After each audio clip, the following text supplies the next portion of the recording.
Welcome, everybody, to Cup with GUP, the August 17th, 2021 edition. A rainy and stormy Norman, Oklahoma here today. Hopefully a little bit better weather wherever you are. As always, as we got going on right now, August 1st through Monday Night Football, Week 1, September 13th, use the code NFL, get 25% off any package, which includes a free 7-day trial.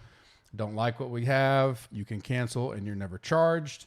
If you are a current member and you want to upgrade before prices go up September 14th, you can DM me or reach out to me in the GC Warrior Room Slack for your loyalty code. Just to clarify, because I did have a couple people ask, and maybe, we've always said this, but your prices are locked in for live. So when I say going up September 14th, it'll be for new members only. Like whatever you're locked in now, or if you upgrade and get locked in to the full site, you still have those prices. So those prices, the guys that joined us back, 2.5 years ago are still locked in on their prices that they have. So this is new member pricings will be going up September 14th. Let's get the listener league filled. It is 300 entries this week, 500 in the first, flat payout structure, limited rake. Top 3 get GC swag. As always, if you reach out to me on Twitter or Slack afterwards, only 300 entries this week. So they were filling up fast. The link is in the description of the audio podcast. I will be giving out several prizes tomorrow. On tomorrow's Cup with GUP, I owe some for last Thursday, Friday comments, and plus yesterday's, and then now today's. Tell me your favorite range, your favorite play in the 9K range. Get the comments in there. Based on how many comments we get in total, I will decide how many prizes we give out for tomorrow. Rate and review us on iTunes. As I mentioned, we will be doing big giveaways, the week 1 NFL, like we do for the majors and golf. So get your rate and review in if you have not already done that. If you've done it or it's been forever and you don't remember, go ahead and do it real quick. Takes 20 seconds and it's completely free to get in to the drawing. PGA update from me for Northern Trust. Pretty much same weather-wise. Small chance of rain Thursday, Friday, Saturday, I think.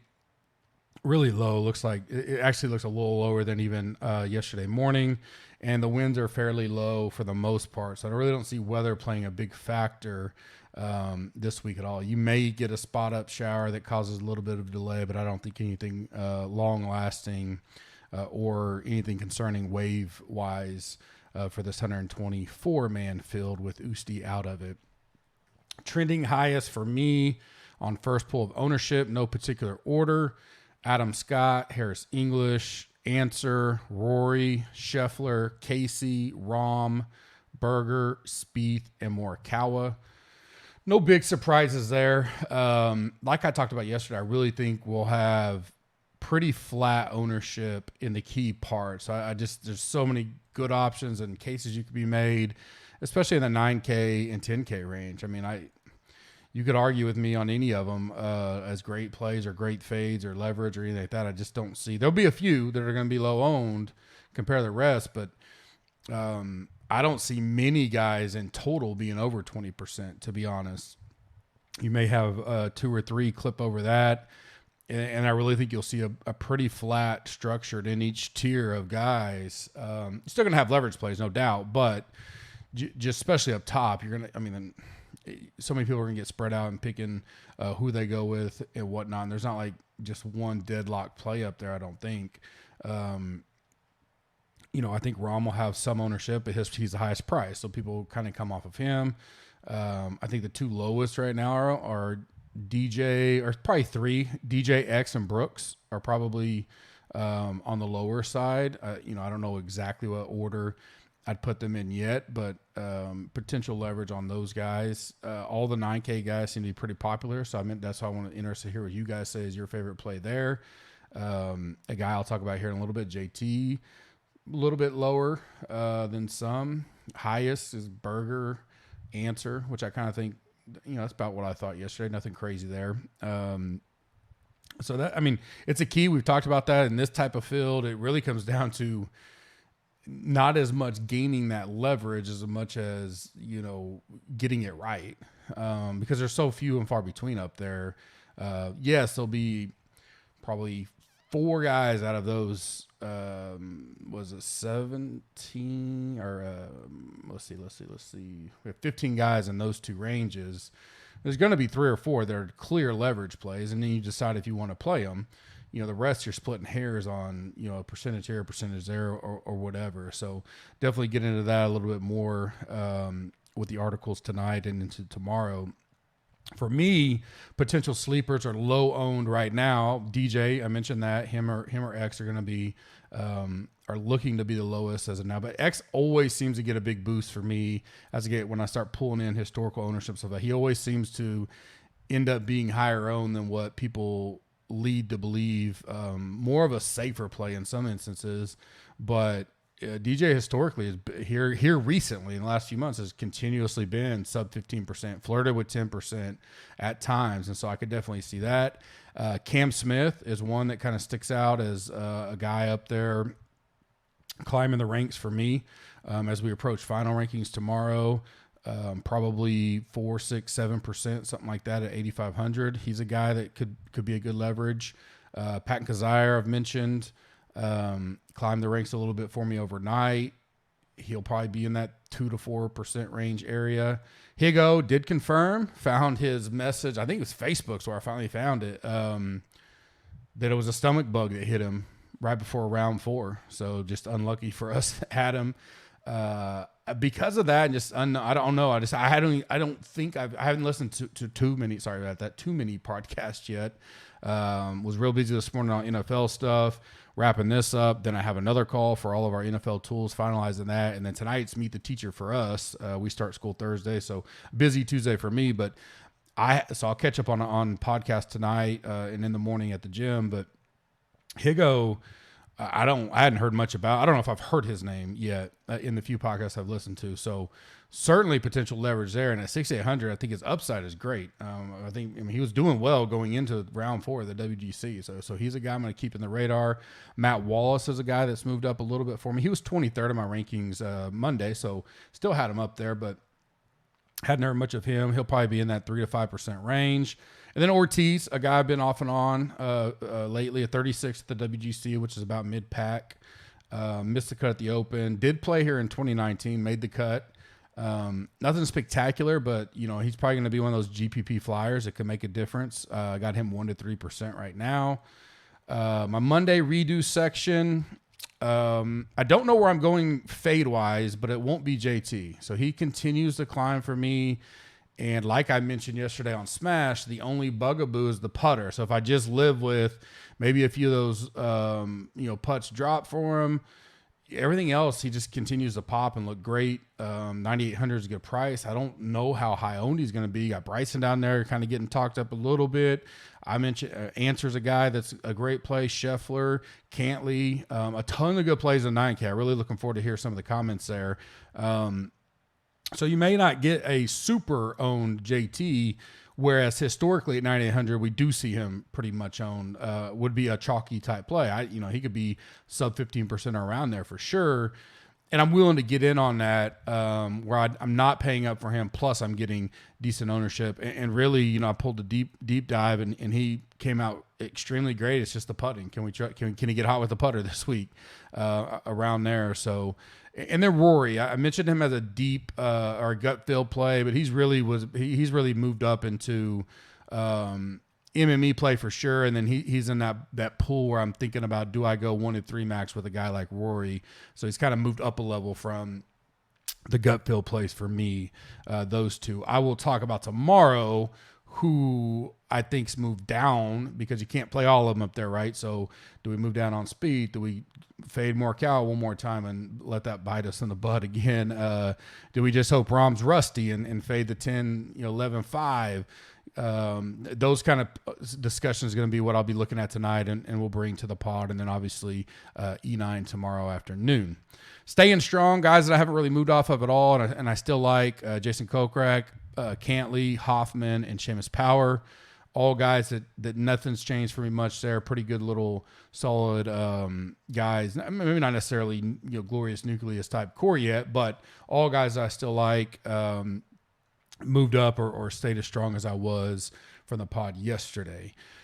Football for me, again, I had people ask, I've had a lot of good feedback on love the daily pod. Is it going to stick around or, yes, it is. Now the format will be, like I mentioned, like Monday mornings will be more focused on, we'll have live week or that week NFL odds, college football odds to talk about, new betting golf odds, stuff to do there. Tuesday, maybe looking at this kind of stuff for the football side as well. Who's popping, who do we look at for injuries, all that kind of stuff. I have more content to talk about when, we're not really talking about preseason or anything like that. And I've been touching on some preseason slates. I tend to enjoy the either single game showdown slates or 3 to 4 games or less slates. The big 8 games, it's already a volatile market in trying to predict preseason football. So to try to nail down good plays on an 8-game slate gets a little more difficult, and you're more of a luck box type approach where we dial into a 4-team or 6-team type deal. Definitely more advantageous for us, but it's such a short preseason that all of a sudden we're going to be here for the real season, right? I think this week we see a lot more starters get a little bit more minutes, because I think that last week of the preseason, a lot of teams are going to use it as kind of their who's going to make the squad type of deal, because you don't get game 4, game 5. Some teams have had 5-game preseasons in the past to evaluate that, who's going to make my practice squad, who's going to do this. You may see a few starters there, and each team's going to do a little bit different. But once we get in the swing of things with live college football's back, college football's back next weekend, week 0, and then we're full bore there. A lot more of these, I'll be able to throw some football things in on the Couple Cup along with my PGA tidbits. So for me, I picked out a few guys that I'm finalizing my, I guess it'll be version 4 of our rankings. I think I got to send them to Ryan, then Ryan will get them posted for you guys that are doing drafts this weekend. I had one last weekend, so I know they're starting to roll out. Guys that I am not necessarily they're my favorite plays or the best plays, but guys I'm significantly higher on than most of the big ADPs out there, where you're talking about season-long best ball or anything like that. Just guys that I think, and it's just a few at each position that I kind of picked out today as I was working through that. Quarterback number 1 is Dak. I think it's just them being cautious. I think that offense is going to be really, really good this year. And I think because of the injury, quote unquote, concerns, that he's kind of dipping down a little bit, where he's becoming a value now at where even though he's still a top 5 quarterback, always was for me, as far as going in a season long and stuff.